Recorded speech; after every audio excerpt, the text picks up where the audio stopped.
Bien le bonjour à tous, cette vidéo démarre par une petite histoire que je vais vous conter tout de suite. Il y a quelques temps, je me baladais dans un autre village juste à côté d'Angers et j'aperçois au loin en arrivant une brocante. Écoutez-moi bien, je tombe sur quelque chose que j'ai toujours rêvé d'avoir avec moi, qui se fait de plus en plus rare. Mesdames et messieurs, je tombe sur un gramophone. Et là vous êtes comme ça.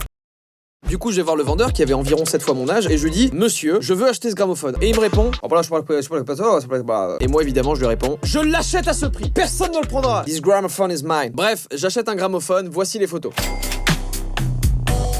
Je voulais absolument avoir un gramophone parce que je trouve qu'en objet de déco c'est magnifique. Je le garde chez moi, il a sa petite place et tout. Et puis un soir, il y a à peu près un mois, on va dans un bar qui était à côté de celui où on va souvent et je tombe sur un abonné justement. Très sympa, on commence à échanger, on commence à discuter. On en arrive à parler du gramophone.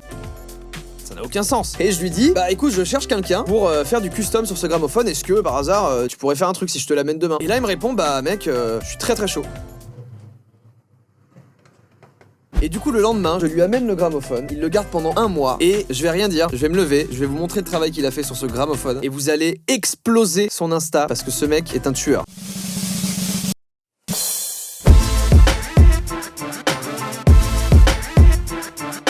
Je l'ai récupéré ce matin et j'avais très hâte de vous faire la vidéo d'aujourd'hui. On va pas tarder plus sur l'histoire, mais regardez ce travail de dingue. Merci encore à lui et on va écouter parce qu'il est fonctionnel. Enfin, quand je l'ai acheté il était fonctionnel. J'ai voulu le toucher un petit peu, je l'ai un peu cassé. Voilà, bon après c'est pas trop grave, mais c'est pas une pièce importante, vous inquiétez pas.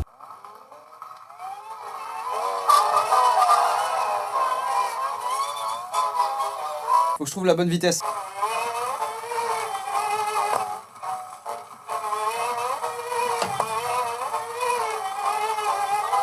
Voilà, je vais le mettre sur un socle et on reprend la vidéo. Il sera dans le décor maintenant et quand il voudra s'exprimer, il aura cette voix. Salut la compagnie, alors comment ça va les jeunes? Et je trouve que ça lui va très bien, pas vrai? Bah bien sûr que ça me plaît. Il est d'accord. Alors, j'ai choisi de faire cette intro en parlant de cette petite histoire déjà parce que je la trouvais beaucoup trop cool et positive et ça fait du bien. Aussi parce que ce que je viens de vous montrer là, c'est un truc super intéressant, mais c'est pas quelque chose qui va vous marquer à vie, c'est quelque chose que vous allez peut-être raconter au cours d'une discussion sur un gramophone. Vous allez dire: putain, bah moi je connais un gars sur YouTube, Joyka, il a un gramophone tout custom et tout, c'est incroyable, il est super beau. Mais tant que le mot gramophone n'aura pas été mis dans une discussion, vous allez pas forcément en parler à quelqu'un. Donc du coup, c'est quelque chose de super intéressant et dont on se souviendra pas forcément demain, mais qu'on peut ressortir à des moments quand la discussion s'y prête.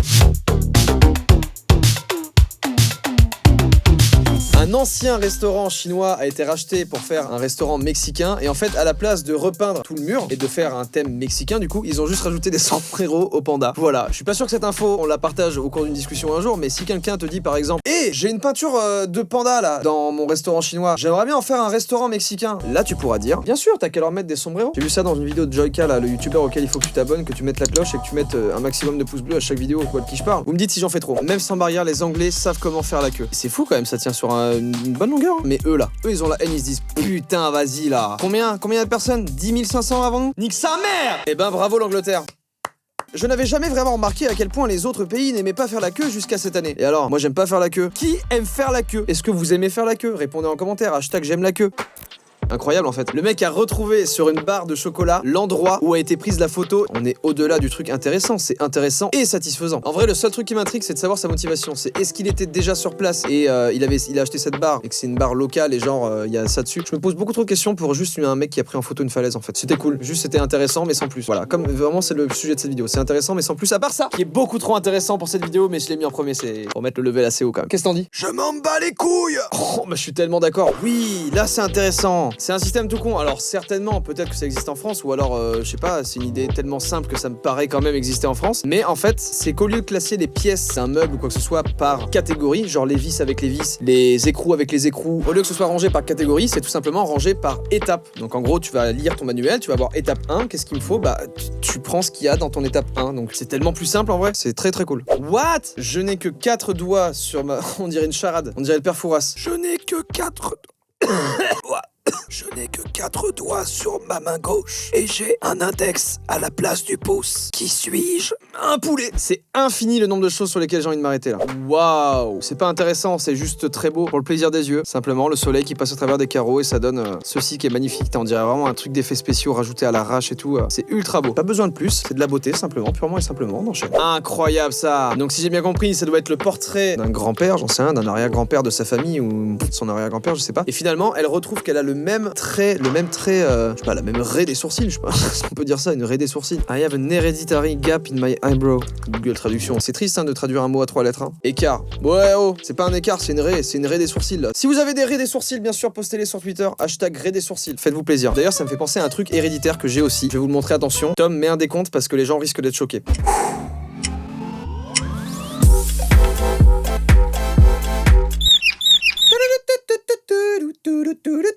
Ah, ça me fait mal au bout d'un moment. Ça vous a fait mal aussi de me regarder. Je sais que ça, de me voir le faire. Oui? Oui, entrez? Entrez? Y'a personne, je suis schizophrène. Donc j'ai une particularité héréditaire aussi, mon père a la même chose et mon neveu a la même chose. C'est dingue! Et du coup, bah j'ai appris que c'était héréditaire, que mon père peut le faire aussi de la main gauche aussi, et que mon neveu peut le faire aussi de la main gauche exclusivement aussi. Est-ce que vous, peut-être, vous avez une particularité physique, un espèce de mini super pouvoir que vous assumez qu'à moitié? Parce que moi franchement faire ça, je suis pas sûr que ce soit le meilleur des super pouvoirs, j'ai un peu la haine. J'aurais préféré voler, envoyer des lasers avec mes yeux par exemple comme ça. Donc, je lance pour une prochaine vidéo et sur Twitter le hashtag j'ai une particularité physique. Envoyez vos vidéos, je veux voir en action. Des fois, vous avez des trucs de ouf et vous le dites pas. Ça, c'est ultra stylé. En gros, la corrosion sur ce robinet, ça donne l'image d'une carte, tout simplement. Une carte du monde. C'est ultra stylé, putain. Encore une fois, c'est le genre de truc, voilà, tu te dis, bah, la nature est bien faite quand même. Hein. L'antenne cassée sur ma voiture ressemble à un bateau moitié coulé. Ouais, bon, ouais. Alors vite fait, en faisant ça, peut-être. Ou en faisant ça. Non, c'est pas très concluant, il m'a pas très intéressé celui-ci. Oh, ça c'est intéressant. Donc apparemment c'est un jeu de mini-golf, je sais pas où ça se trouve, mais la balle du mini-golf en fait elle est faite en matière biodégradable et surtout c'est en fait de la nourriture pour les animaux. Et le 18e trou, si tu arrives jusqu'au bout, ça la jette tout simplement dans la mer. C'est un moyen ludique de nourrir les petits poissons et de faire attention à notre environnement. Ok, ce dentifrice décrit chaque ingrédient et à quoi il sert. C'est génial en vrai. Ça c'est oui, vraiment, sans blague. Là par contre pour le coup ça nous concerne tous et là c'est ultra intéressant. Pas autant que toi. Je t'aime. En vrai, c'est tout simplement un dentifrice avec les ingrédients, d'où ça vient et à quoi ça sert. Ça devrait être sur absolument tous les produits de la vie quotidienne en fait. Allez, suivant. Cet arbre ressemble vraiment à un brocoli. Bah oui. Bah c'était très peu intéressant. Voilà, je suis honnête, hein. Suivant. Cette abeille a photobombé mon image et ça s'est terminé par un perfect focus. C'est fort, je pense qu'il y a très peu de chances pour que ça arrive. Ça rend une photo unique. Voilà. D'ailleurs, ce n'est pas une abeille, c'est une guêpe. Et on va vérifier la différence ensemble, regardez. Bang. L'abeille au-dessus, la guêpe en dessous. Je la mets là.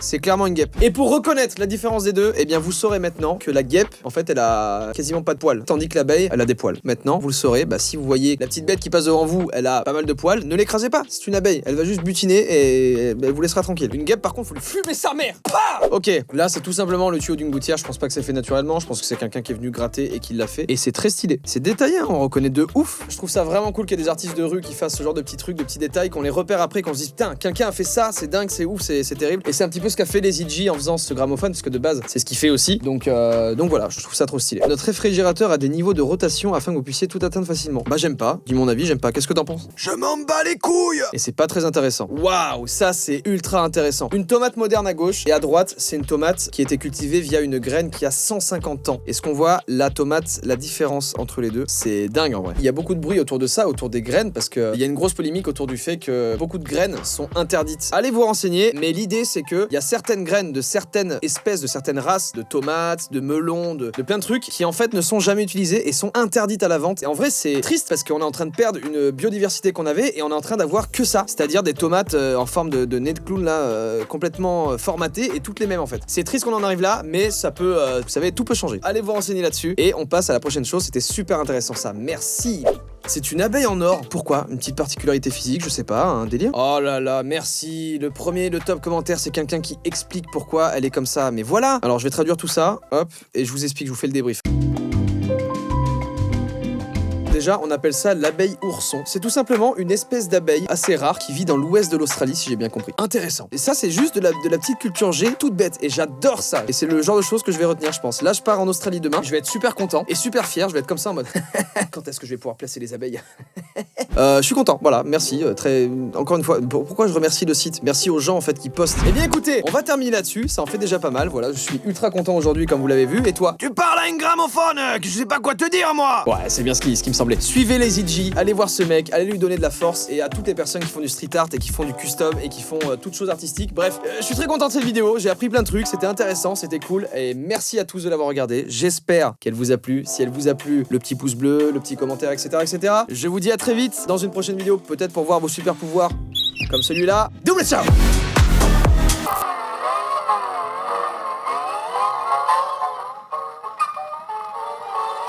pouvez vous abonner